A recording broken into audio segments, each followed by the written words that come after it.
Oscar Bevis, IFL TV, proudly sponsored by Everlast. Alen the Savage Babic joins me outside Stallage Gym. Wait, is this the Savage or is this just Alen Babic? Who are we today? When I try to look tough, it's Alen Babic. Savage just does, Alen talks. Well, I'll tell you what was the Savage. What I just saw in the ring. You and Joyce. I would pay good money to see that again. That was some serious fucking sparring. Yeah, I rarely get scratches and you see it. You know, he did something, so it was 8 rounds. It was very tough, 8 rounds, you know. But the Monday we did 6 rounds, so it was a very, very good sparring. And I enjoyed it every bit. Is that how you usually spar? Because I get the impression that when you go in there, you just do want to take people's heads off and you're not going to take any prisoners. Yeah, I just, you know, when I take the center of the ring, I don't want to let it go, you know. And he's the same.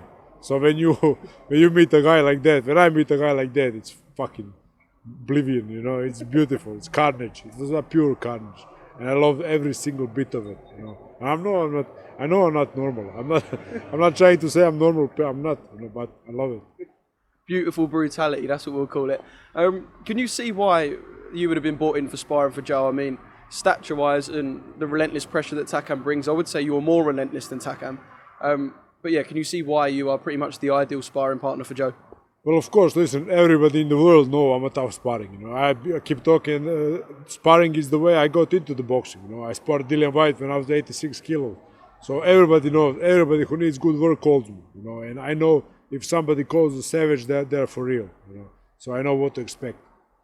We've been in sparring, like you said, with world-class heavyweights. Where does Joe sort of rank on that scale? Can you see why, well, Joe is where he is in the sport? He ranks very fucking high, let me tell you, very high. He is, they say he's slow. Bro, he's not slow. He just measures everything, every inch, you know. Every inch of the ring, it's measured by Joe. It's weird sparring with him, you know, because he's kind of slow, but he gets you with almost every punch, you know. It's so weird. He's so long, he's so big, he's so strong, you know, and I rate him very, very high on my sparring list. He's not the toughest sparring I ever had, but he's right up there, bro, right up there. Both of you ate some serious fucking shots. It was like he hit you with an overhand right, you hit him with a left. Fucking both of you, just every time they landed, I think everyone winced and thought, fuck, one of them's going to go. But you both ate some fucking shots. Yeah, I saw your face. And I saw the faces of all those guys because every time I spar, it's like that, you know. The whole gym just shuts up and watches the sparring, you know. And that's why they brought me in. You know, that's why they pay me that little money. It's not for the pay. It's not for the money. I do it for the legacy.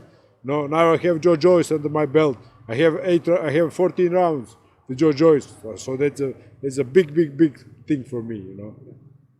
Let's talk fight camp. So we're getting ever closer to your fight with Mark Bennett. I heard you talking to Sam Jones. I mean, you are going to try and go in there and take Mark Bennett's head off, and we shouldn't really expect anything less. Yeah, you shouldn't even ask me because everything has been said.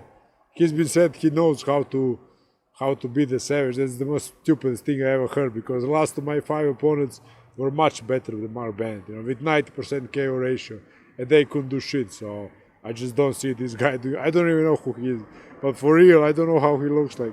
I really don't know how he looks like, bro. You could walk past now and you wouldn't recognize him. Yeah, I would never recognize him. He could be like, yo, fuck you, Savage, bro, thank you, no, fuck you too. I wouldn't know who he is. I wouldn't know. And I don't care. My coach saw his clips and he said like this, it's okay, and that's all I needed. Well, aside from that, there is a little interesting subplot. I went to see Nick Webb on Thursday, and obviously I was talking to him about the situation, why you and him didn't fight, and now obviously he's fighting Fabio Wardley. You're all in the bubble at the same time. You might as well just have a Royal Rumble.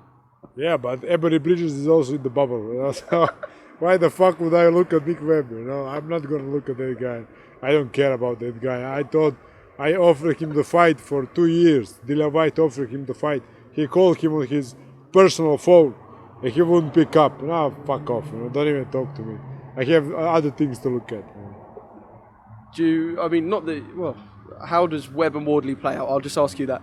Well, like I said, Nick is okay boxer. You know, Fabio Wardley is still unexperienced. Nick is much more experienced. But the head of Fabio Wardley is so much stronger. The mentality, you know, the warrior mentality. Nick doesn't have it. You know, he just looks like this. You can't win fight like that. He's not a warrior. I can see it. I saw deep inside his soul. He's not a warrior, bro.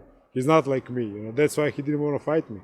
because he knows I'm warrior, and it would take walk through hell and back to defeat me. He doesn't have it in himself. He lives too good of a life, you know. I don't want to live good, you know. I just keep putting myself in this kind of shit situation, shit hotels, tough sparrings, you know, little pay. I just do that on purpose, you know. He doesn't want to do it. He's just like, oh, I'm just gonna, fuck that. Bro. He's not a warrior, and Fabio Wardley is a warrior, and he's gonna see that on the fight night. So you'd rather stay in a shit hotel than a good hotel?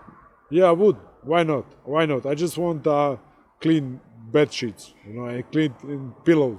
Can I have a pillow? Is that okay? I can have a pillow. So no, you got to sleep on the floor or concrete slab. But I was thinking about it, no, because my fucking bed is way too comfortable at home. I want to buy myself those military bags, and I'm gonna sleep in one of those. Now, I was really thinking about it. Oh God, Alen, thank you very much for speaking to IFL TV. Short and sweet. One more thing, a message for your fans as we close in on Fight Camp. Yeah, thank you, my fans. As always, you've been so supportive of me, you know, and I don't have the words to express. Newcastle, when Newcastle have a tun. How is it? Tun. They were all up for me, you know, and not for Chamber, who is an Englishman, you know. It was a weird, but I liked it so much. I still have that Newcastle energy in me, and I'm gonna bring it, you know, on the Eddie Hearn's Garden.